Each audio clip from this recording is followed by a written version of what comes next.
also with our children in different settings. But before specifics, what are some of the overarching treatment principles helping and supporting children and adolescents with ADHD? There's going to be a lot of overlap with things we've discussed already, but externalizing information and externalizing reminders. If we expect to be able to tell somebody something once and that they will remember it through a class, through a day, or from day to day, week to week, that's going to be setting them up for frustration. Frequent reminders, double checking, in some ways overdoing it, not to the point it's oppressive, but just giving reminders, having it become more habitual, externalizing time.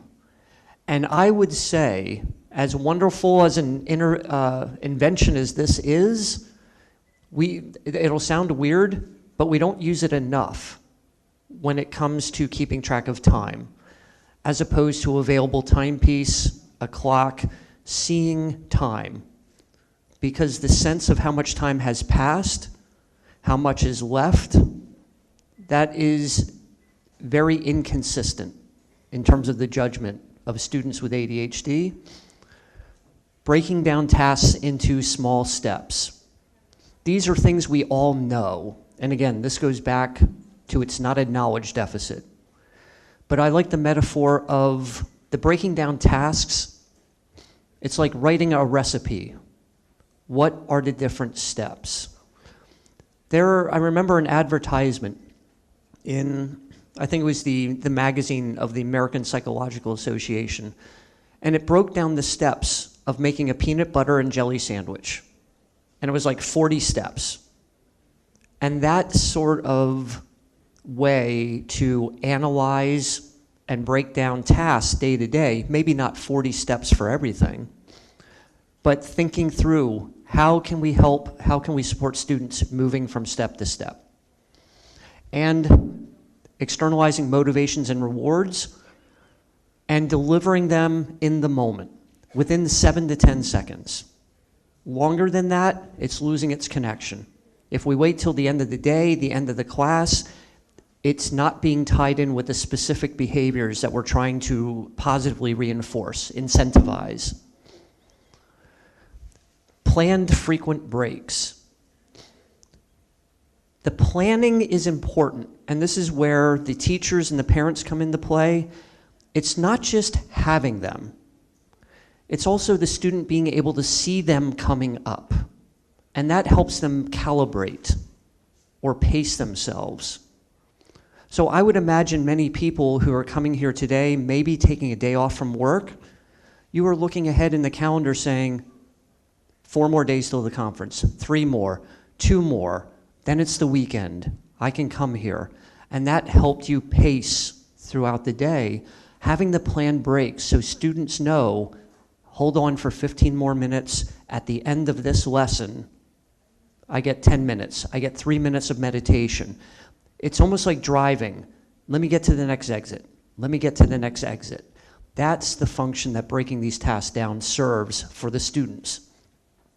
And things that anybody who doesn't have ADHD, may take for granted. We don't have to worry about the next exit. When's the next town?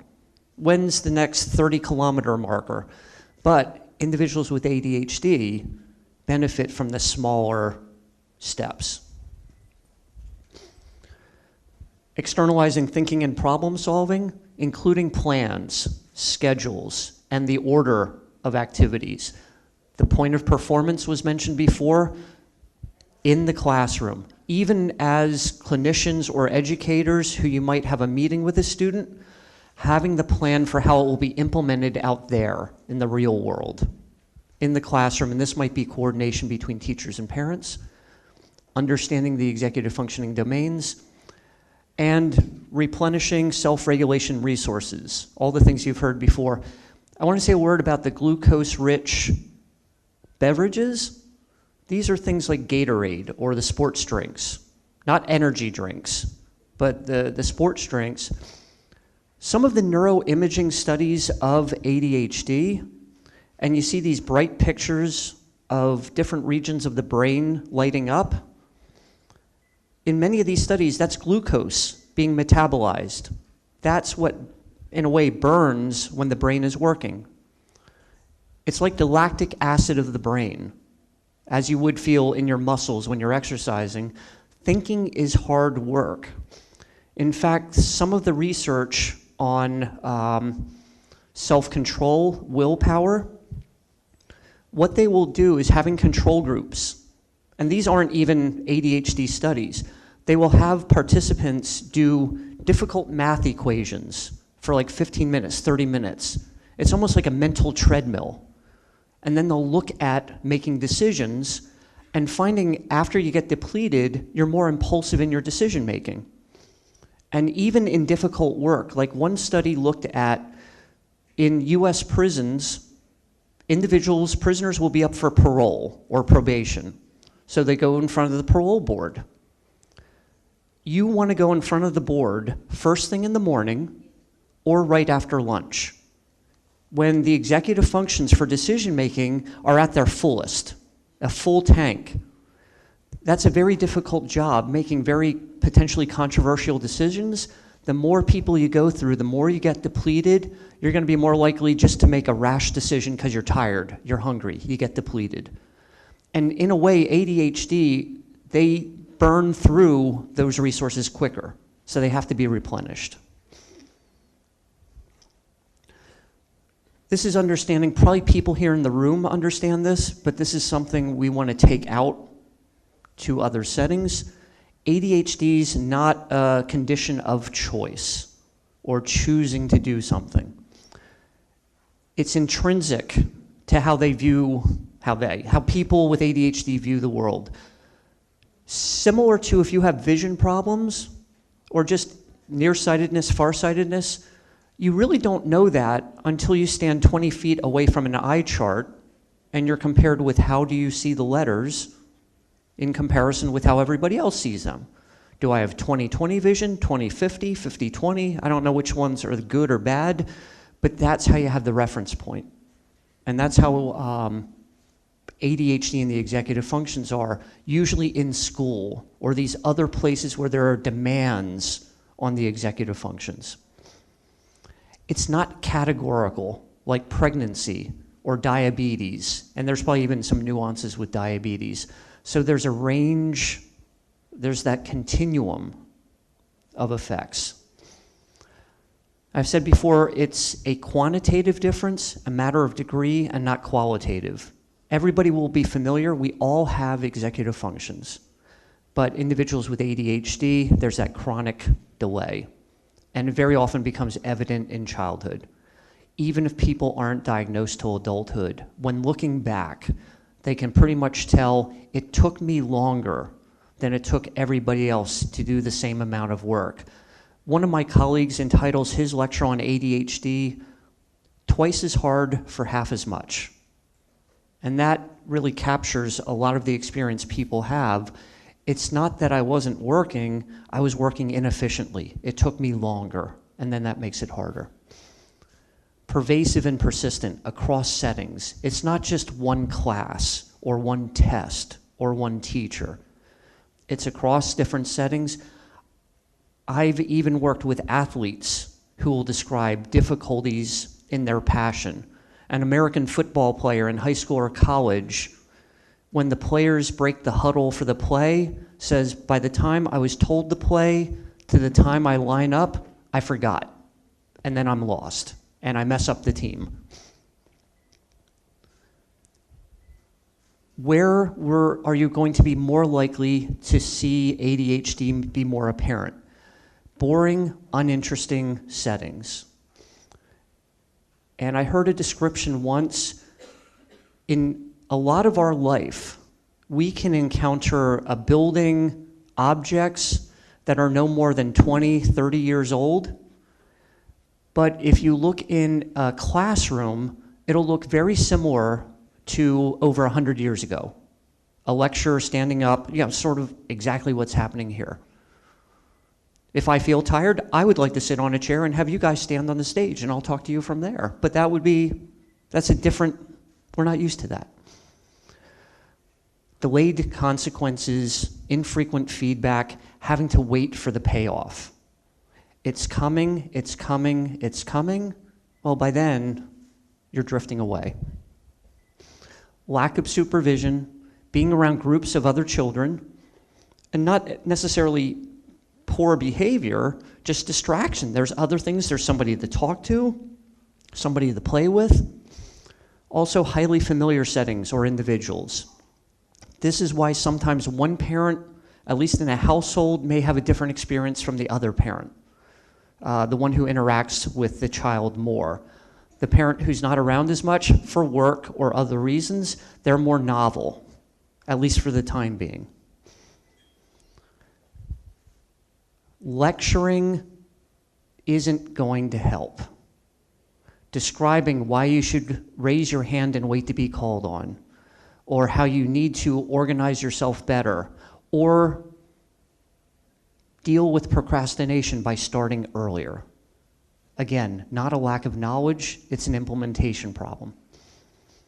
Late afternoon and evening hours, fatigue, getting more tired, and long periods of desk work, lack of movement. So what are some of the guiding principles for behavior change? More immediate feedback. Like I said before, 7 to 10 seconds. More frequent feedback, going by every few minutes or after every lesson, and making it predictable. Larger and more powerful rewards and consequences. It has to have magnitude. Incentives before penalties. There may have to be some sort of penalty or something that can get lost, but starting more with the positive. And sometimes that may be all you need. We talked about externalization, trying to make the environment more ADHD friendly. Strive for consistency and try to anticipate problems. One thing with parents, if taking the child to the supermarket, the grocery store, yes, we can work on behavior change, but at least maybe, if possible, for a certain age range, maybe having somebody supervise the child while one parent goes to the store. Not setting yourself up for frustration. Just recognizing the difficulties associated with ADHD. Also, this ties in a little overlap with mindfulness. Do not personalize the problem as a teacher or as a parent, that if I was a better teacher or if I was a better parent, this wouldn't have happened. That's one of the difficulties of ADHD. It's what's frustrating for the individual with ADHD. And practicing forgiveness and acceptance, both for yourself and for others. And a lot of this is repeats or common sense things, but teachers, parents, self-care, taking care of your own needs as well. We talk about replenishing the executive functions. We need to replenish our executive functions and our well-being, in addition to having positive time with our students, with our children. Now, some of the behavior plans, organizational skills, even though organizational skills I think is tomorrow, but the executive functioning plans, they're demanding.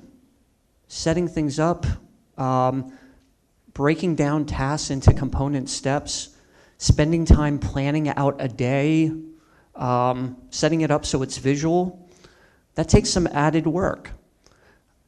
Now, this takeaway was sort of is drawn from one of the takeaways we use for adults, and it's called entering the room with a plan.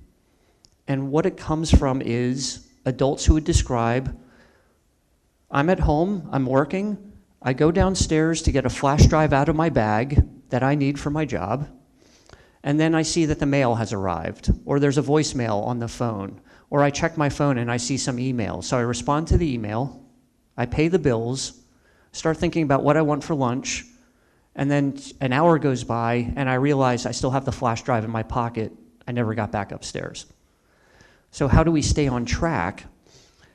And even with things that this has sort of gotten broadened to other settings, most specifically getting started on tasks like exercise or other things that it's easy to put off till later. Get home, I want to exercise, or I have to do a little bit of work, or with students, it could be homework. But let me do this other thing first. Then I'll come back and I'll be in the mood. But then we escape, or just never get back. So with some of the things that we're doing for students or our own children in our own household, this may take a little prep work for ourselves, for our own executive functioning, to say, when I get home, I want to sit down with my son or daughter, or when I get to class, before I start lecturing, I want to pull this one student aside and come up with the plan for what will be my reminders, or what strategy are we going to use to help this student remember to raise their hand first and wait to be called on.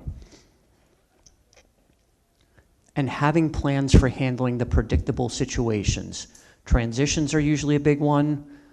Getting out the door in the morning from home to school, starting the class day, wrapping up to go home, and arriving home, and bedtime. These are usually points of conflict because they're switches. And switches are hard for individuals with ADHD. Why? Well, once we get started, now we're into it, and why do we want to stop when finally we've exerted so much energy to get engaged? But what are some overall classroom strategies? The scaffolding, the organizational scaffolding, and the behavioral rules. Visible, external, clear, brief classroom rules, followed with prompting. Just because it's up there and you say it is listed out, I spent all weekend coming up with the pictures for the flow of the day, I've got all the behavioral rules, at some point it will become like furniture, that they'll look right by it. So reminding, refocusing, the prompting. That's one of the functions of the working memory, remembering to remember. Remembering to check the list of rules. So that's where the teacher, a teacher assistant, a parent at home, if you have rules up there. You're going to hear this practically, probably every lecture, every talk we give, externalizing time, periods of time. What is the flow? And it's not just time, because executive functioning, it is not just being able to close your eyes and say, okay, that was a minute. It's organizing behavior across time and balancing multiple tasks, including recreation, athletics, other things that a student enjoys. We'll talk about the consequences later, but positives before negatives. Like, here's an example of what can be used. I'll try to use examples from different age ranges because it'll look different for adolescents than it will be for kindergartners or the early grades. But what it is a representation, a quick glance, and that'll resonate for the student with ADHD. Again, they'll need to be prompted, but having something up where it's easy to redirect and point to with the student. Another thing, again, the visual representation. Where are we at during the day? This is another benefit of the analog clock. The digital clock, 259, that's an abstraction. What does that number mean? Seeing the hands on the clock, you can see how close. Oh my gosh, I'm 1 inch away from 3 o'clock. And here, there's what we're doing, but it's also how far in the day. And again, helping to pace ourselves or helping the students learn to pace themselves. When it's higher, I have a whole lot more time, but as it's getting closer to going home, that helps them adapt. That example I used of the US military going on runs but not telling them how long the run would be, that's a cognitive challenge. Here, we want to make sure students know you have this much more to go so that they can pace themselves.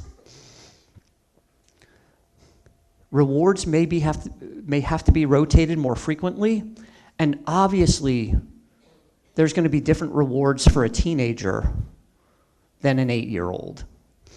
One of my colleagues at the Children of Philadelphia, when we were collaborating on a family program where at least one parent had ADHD and there was a middle schooler with ADHD, so 13, 14, he was used to working with 8-year-olds, and he said, yeah, I could go to a dollar store and get balloons or a little plastic toy. That didn't work for the teenagers. There's gonna have to be something else. Maybe a download, iTunes, something. But more external accountability and tracking and support and feedback, setting them up for success, having them be achievable rewards and opportunities if they miss one, maybe to earn it back somehow else. But they only work if they're used, and they're challenging for the teachers and the parents. In terms of the classroom, it's useful having a consultant, somebody else you teachers can bounce ideas off of, or even colleagues. Here's my plan, what do you think? And if somebody else who may be familiar with a particular student, getting feedback. Just like anything, getting somebody else to read the paper you want to submit, you're so used to dealing with the student, getting a fresh view from somebody else. It's recommended that children not be retained for a grade. That might be different in preschool, pre-K, kindergarten, earlier on, but later on, if a student has to repeat a whole grade of middle school or high school, in addition to the lost time, there's a lot of shame and other downstream consequences. The better able the student is to make up work over summer sessions or extra time, or somehow stay on track with peers, that far outweighs any benefit of retaking the grade. And even the first few weeks of school, especially with younger students and in earlier grades, which is where younger students usually are, focusing on the behavioral rules even more than academics at the outset, setting up the patterns, setting up the habits, rather than giving it short shrift at that time and having to make up for it later. Considering smaller quotas of work, how much is necessary? Pragmatic things, sitting a student close to the teacher, focus on productivity first, accuracy second. Completing work, either handing in partially completed homework, hopefully getting it totally complete and reinforcing that. Then if there are difficulties with accuracy, that's a separate thing that can be covered later. What happens is students start getting demoralized with the amount, they disengage from it all, then there's both the productivity and the accuracy or the learning element. And if there's unfinished classwork, that should be dealt with in school rather than more work home, because then it becomes this snowball going down the hill and just getting larger and gathering speed. But again, and this would be consistent with emotional regulation, having pictures, guides that can be external, that you're directed to, and these sorts of things where I find these a simple Google image search, and I'm sure there are collections of them, and some of the programs I'll be discussing later, the executive functioning training programs, these are publications where they add handouts into the publication, including online access to PDFs of them. Simple things like this for younger students. First math, then a break, or then recess. Seeing what's coming next. Again, it's a working memory. We can see things. The older we get, the more executive functioning development we have. We can, in our mind's eye, pace ourselves out. For students with ADHD, even into the teen years, it can be useful seeing what the progression is and just getting a quick reminder, where are we at? Okay, being able to pace oneself. Even the habit of giving out weekly homework assignments in advance at the start of the week, not just for the students, but especially for the younger students, parents are going to be involved with structuring the homework time so the family can coordinate too. So embedded in many of these recommendations is going to be some sort of homeschool communication and collaboration. Just so the family's aware and they can work around that schedule or deal with any conflicts such as music or athletic practice and just work with the school. So that way everybody's working together. Allowing for some restlessness. Now, what was it this past year? The fidget spinners or whatever was hot for a while. There are some gadgets that might be a little too distracting. Whereas a simple stress ball, holding on to items, a standing desk or sitting on an exercise ball, some of these things may be unobtrusive, but the fidget spinners and some of the other gadgets, they become their own thing and distracting for other students too. And there was actually no evidence that they helped focus attention, by the way. Just other things like color-coded binders, giving students a task during a lecture that helps keep them focused because they have a job to do. It might be handing something off. It might actually be part of how the lecture is presented. For students, using computer to practice skills, because sometimes this could be the adaptive use of technology, that it makes learning more interactive to a degree. Sometimes that can get oversold, and especially for younger students, there are some things that are taught better live than on a screen, and also for development. And giving students like a whiteboard where they are asked to write answers down as a delay before raising their hand, so it's another cue for slowing down. And peer studying and homework buddies can also be helpful. And even in a way, choreographing high and low interest activities. So a more difficult topic like math, maybe it's followed by something less structured or different like art or gym. And also just trying to keep lessons lively. Now, the next one can be a little tricky. A light touch or a reminder from a teacher to a student. It was sort of mentioned before, the difficult work that teachers have. I was talking with somebody yesterday about how in the United States, teachers almost have to be attorneys because you might give a student a light touch on the shoulder as a little cue for refocus. But then who knows? Oh yeah, the teacher touched me. Well, touched you how? But in the spirit of it, these are just little reminders or a little light tap on a desk, having a cue that the student understands. It's a short means of communication. Now, I have had individuals sitting, the advice of sitting close to the teacher, it's not just the coping strategy, it's the spirit in which it's done.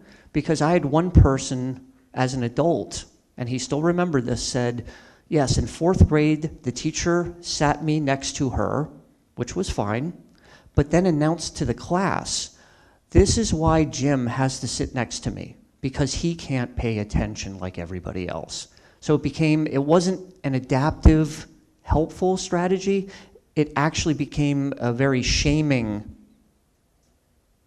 introduction that he remembered years later.